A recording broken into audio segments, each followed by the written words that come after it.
ಇಂಡಿಯಾದ ಸ್ಟಾರ್ ಆಟಗಾರ ರಿಂಕು ಸಿಂಗ್ಗೆ ಭೂಗತ ಲೋಕದಿಂದ ಬೆದರಿಕೆ ಕರೆಗಳು ಬಂದಿವೆ ಎಂದು ವರದಿಯಾಗಿದೆ. ಮಾಹಿತಿಯ ಪ್ರಕಾರ ಭೂಗತ ಪಾತಕಿ ದಾವೂದ್ ಇಬ್ರಾಹಿಂ ಗ್ಯಾಂಗ್ ಸದಸ್ಯರಿಂದ ರಿಂಕು ಸಿಂಗ್ಗೆ ಬೆದರಿಕೆ ಹಾಕಲಾಗಿದೆ. ಈ ವರ್ಷದ ಫೆಬ್ರವರಿ ಮತ್ತು ಏಪ್ರಿಲ್ ನಡುವೆ ದಾವೂದ್ ಸಹಚರರು ರಿಂಕು ಸಿಂಗ್ಗೆ 3 ಬೆದರಿಕೆಯ ಸಂದೇಶಗಳನ್ನು ಕಳುಹಿಸಿದ್ರು. ಡಿ ಕಂಪನಿಯಿಂದ ಬಂದ ಈ ಬೆದರಿಕೆಯ ಸಂದೇಶದಲ್ಲಿ ರಿಂಕು ಸಿಂಗ್ ಅವರಿಂದ 5 ಕೋಟಿ ರೂಪಾಯಿ ಸುಲಿಗೆಗೆ ಬೇಡಿಕೆ ಇಟ್ಟಿವೆ ಎಂದು ವರದಿಯಾಗಿದೆ. ಆದಾಗ್ಯೂ ಈ ಪ್ರಕರಣಕ್ಕೆ ಸಂಬಂಧಿಸಿದಂತೆ ಪೊಲೀಸರು ಇಬ್ಬರು ದಾವೂದ್ ಸಹಚರರನ್ನ ಈಗಾಗಲೇ ಅರೆಸ್ಟ್ ಮಾಡಿದ್ದಾರೆ. 5 ಕೋಟಿ ರೂಪಾಯಿಗೆ ಬೇಡಿಕೆ ಇಟ್ಟಿದ್ದಲ್ಲದೆ ಐಪಿಎಲ್ನಲ್ಲಿ ಬೆಳಕಿಗೆ ಬಂದ ರಿಂಕು ಸಿಂಗ್ ಒಂದೇ ಓವರ್ನಲ್ಲಿ ಸತತ 5 ಸಿಕ್ಸರ್ ಸಿಡಿಸಿ ಕ್ರಿಕೆಟ್ ಲೋಕದಲ್ಲಿ ಸಂಚಲನವನ್ನೇ ಮೂಡಿಸಿದ್ರು. ಆ ಬಳಿಕ ಟೀಂ ಇಂಡಿಯಾಕ್ಕೂ ಆಯ್ಕೆಯಾದರು. ಇದರಿಂದ ಅವರ ಐಪಿಎಲ್ ಸಂಬಳವು ಹೆಚ್ಚಾಗಿತ್ತು.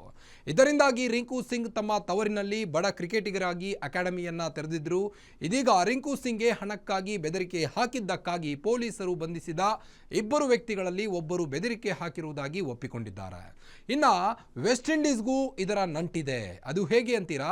ವೆಸ್ಟ್ ಇಂಡೀಸ್ ನಂಟು 5 ಕೋಟಿ ರೂಪಾಯಿ ಹಣಕ್ಕೆ ಬೇಡಿಕೆ ಇಟ್ಟಿದ್ದಂಥ ಇಬ್ಬರು ಆರೋಪಿಗಳಾದ ಮೊಹಮ್ಮದ್ ದಿಲ್ಶಾದ್ ಮತ್ತು ಮೊಹಮ್ಮದ್ ನವೀದ್ ಅವರನ್ನ ವೆಸ್ಟ್ ಇಂಡೀಸ್ನಲ್ಲಿ ಬಂಧಿಸಲಾಗಿದೆ. ಅಲ್ಲದೆ ವೆಸ್ಟ್ ಇಂಡೀಸ್ ಸರ್ಕಾರ ಈ ಇಬ್ಬರನ್ನ ಆಗಸ್ಟ್ 1ರಂದು ಭಾರತಕ್ಕೆ ಹಸ್ತಾಂತರಿಸಿದೆ ಎಂದು ವರದಿಯಾಗಿದೆ.